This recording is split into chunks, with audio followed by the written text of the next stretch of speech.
Eu acredito que não existe mãe que esquece um filho. É a pena, não vou dizer que não vale, porque só chamar por Deus, né? É muito bom a sensação que a gente não sabe de você se livrar dessas coisas. Principalmente adolescentes. Olhem pra mim, eu tô na rua. E falar sempre pra eles, eu te amo.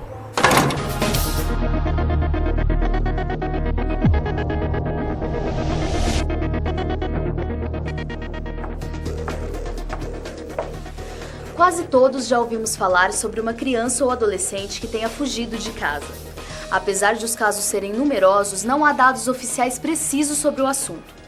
Cruzando números da Delegacia de Pessoas Desaparecidas do Estado de São Paulo e pesquisas realizadas pelo projeto Caminho de Volta, da USP, até julho deste ano, cerca de 9.000 crianças e adolescentes fugiram de seus lares.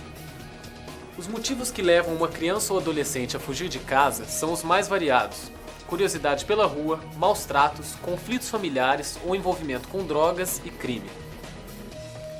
A nossa reportagem foi a São Paulo, Jaguariúna e Jundiaí para mostrar as histórias de 3 filhos que decidiram sair de casa e não avisaram os pais. Nós estamos hoje no Largo do Paissandu, no centro de São Paulo, na sede da ONG Mães em Luta, onde o Wilson, pai do Pedro Henrique, de 12 anos, que já fugiu de casa 2 vezes, vai conversar com a gente.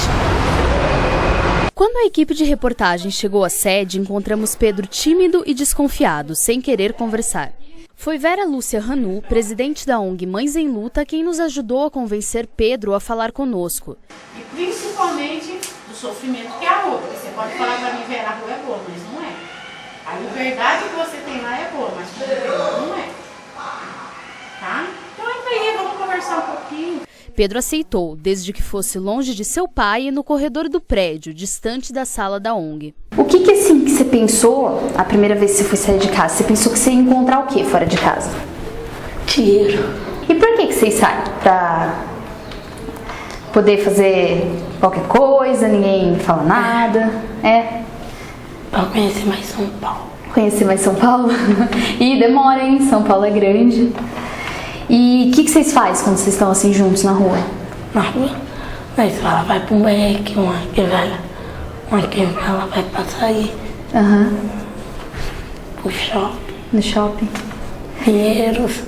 Pedro fugiu 2 vezes de casa. Na primeira vez, ficou 5 dias em Franco da Rocha e na segunda, 18 dias em Osasco, cidades da região metropolitana de São Paulo. Wilson ficou sabendo que durante a última fuga, seu filho foi vítima de uma aliciadora de menores. A mulher chamou ele, aliciadora de criança, ele ficava pedindo nas casas. É uma mulher que ela tem 3 crianças, então ela sai pedindo nas casas. Chamou ele e foi. E você conseguiu entender por que ele saiu? Até hoje não consegui, porque não falta nada. Já que tem tudo. Tem café da manhã, tem almoço, tem janta, tem o quarto dele, tem a cama dele, tem o guarda-roupa, tem as irmãs dele. Não dá para entender nada. Mas afinal, é isso que basta? Bairro de Pinheiros, em São Paulo. A gente veio aqui até o consultório da Lilian Ferrarese, psicóloga do projeto Caminho de Volta, e a gente veio conversar para poder entender um pouco mais sobre esses casos de fuga do lar. Olá, Lilian, tudo bem? Tudo jóia? Tudo bem, tudo jóia. Os pais, eles cumprem com uma função paterna, mas com pouquíssimo afeto envolvido. Então, eles acham que estão fazendo a parte deles. Nós damos escola particular, ele viaja nas férias, tem professora de reforço, tem uma aula de violão, a gente dá tudo o que ele precisa. Não entendo por que ele foge de casa. Mas será que é só isso que ele precisa? Olha, eu fugi, olhem pra mim, eu tô na rua, vocês precisam se preocupar comigo.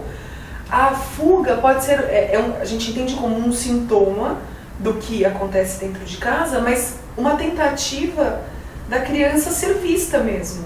Será que gostar de rock na cidade onde acontece a segunda maior festa do peão do país é um problema? Para a adolescente Sara, de 17 anos, e sua amiga, moradoras de Jaguariúna, foi. Oi, Sara, tudo bem? Tudo bom. A primeira pergunta que eu tenho para te fazer é por que você foi? Eu tive vários motivos, né? desentendimentos às vezes em casa, a cidade também, tanto eu como a minha amiga, a gente não gosta daqui, isso ficou bem claro para o pessoal. E também os problemas que a gente estava tendo com algumas pessoas na escola, tudo levou a gente a querer fazer isso. Sara e sua amiga fugiram de casa no dia 8 de setembro e foram para Campo Largo, no estado do Paraná, onde ficaram um mês na casa de um amigo em comum que conheceram pela internet. Seus pais descobriram o paradeiro das meninas através do Conselho Tutelar, após um mês de muitas incertezas. Existe assim, um sentimento assim, de perda e ao mesmo tempo assim, sem entender o que levou a isso, uma vez que, por ela ser filha única, todas as atenções da casa eram voltadas para ela, né?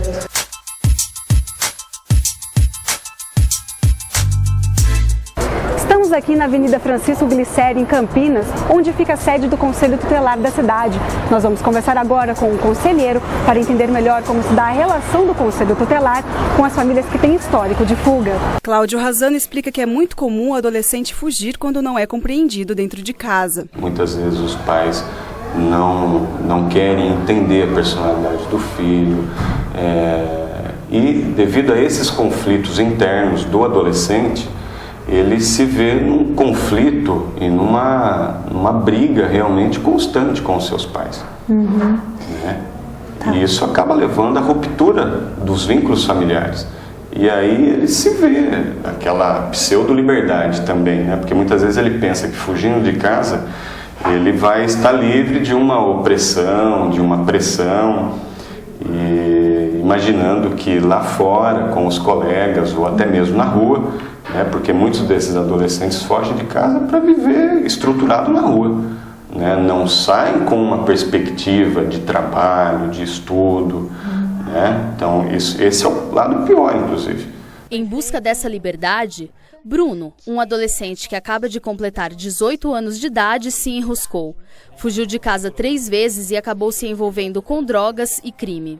Estamos em Jundiaí, interior de São Paulo, e viemos conversar com a Kátia e o Emerson, pais do Bruno, que já fugiu de casa 3 vezes e neste momento está desaparecido. Vamos lá.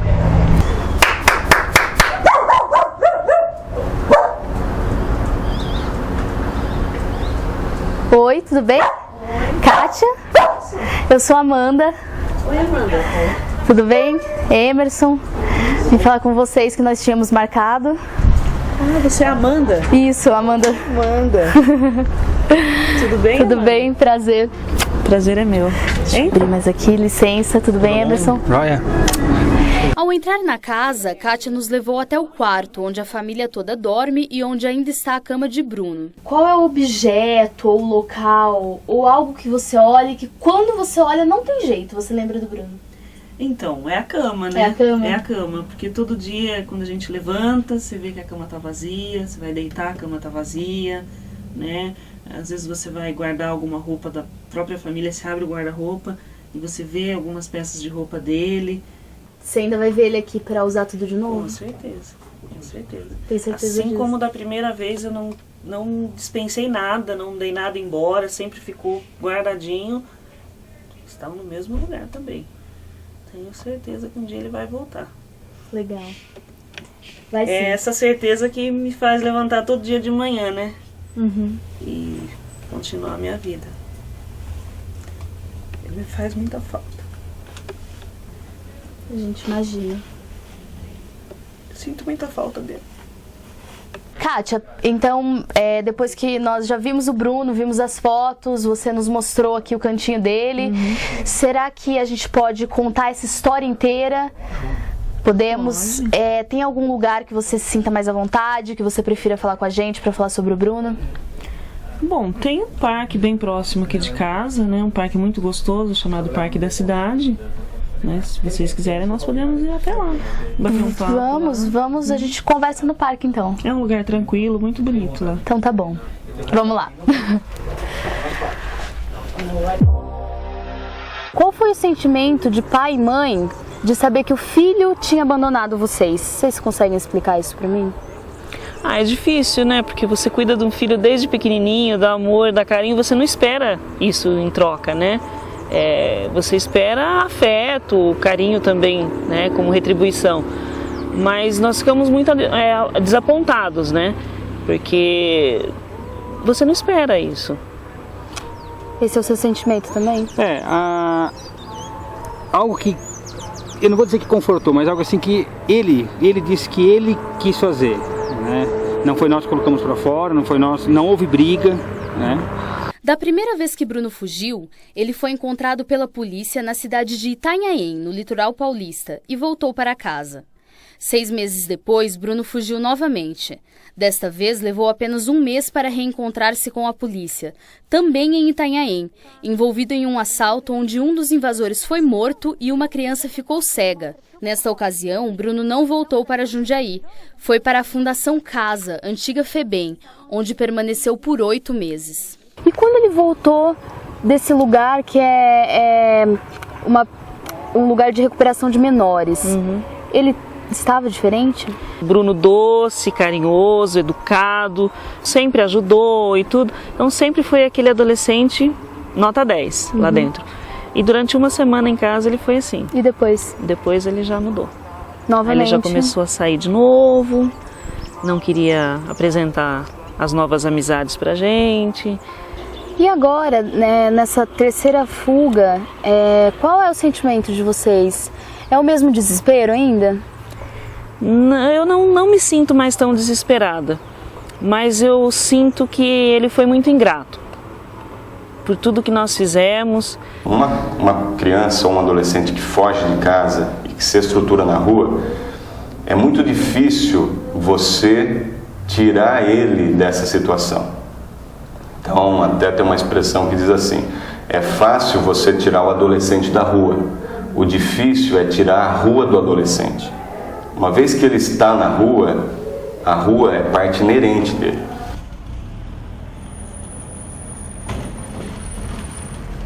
Eu acho difícil falar em prevenção. O que eu acho que acontece é você ajudando aquela família a esclarecer os motivos. E aí é interessante porque muitas questões vão ficando mais claras para essa família através das conversas. E aí as questões estando mais claras, talvez eles passem a agir de uma outra forma em casa. O seu filho, a sua filha, quando eles pedirem para conversar com você, pare tudo o que você está fazendo para conversar com eles. Porque muitas vezes eles estão precisando assim de alguém para estar conversando, alguém para estar dialogando. E muitas vezes nós, com os nossos afazeres, com a nossa correria do dia a dia, a gente acaba não fazendo isso, não parando para escutá-los. E muitas vezes um problema que poderia ser evitado se houvesse um diálogo maior, se houvesse uma transparência maior, uma confiança entre filhos e pais. Poderia evitar muita coisa. Você se arrepende de ter fugido de casa? Por quê? Da saudade. Da saudade? Né? Vale a pena, não vou dizer que não vale, porque é muito bom a sensação de você se livrar dos seus problemas e viajar, sabe? Fazer uma loucura, assim, uma besteira como eles estão falando aqui, mas eu fiquei muito arrependida pelo sofrimento que eles tiveram. Não pretendo fazer isso de novo, mas quando eu tiver de maior pretendo ir embora. É o que eu peço a Deus todos os dias, para que Deus cuide dele, para que nada de mal aconteça com ele. Que ele tenha desejo de voltar para casa um dia, porque ele tem uma família que ama muito ele. Eu acredito que não existe mãe que esquece um filho, e falar sempre para eles: eu te amo.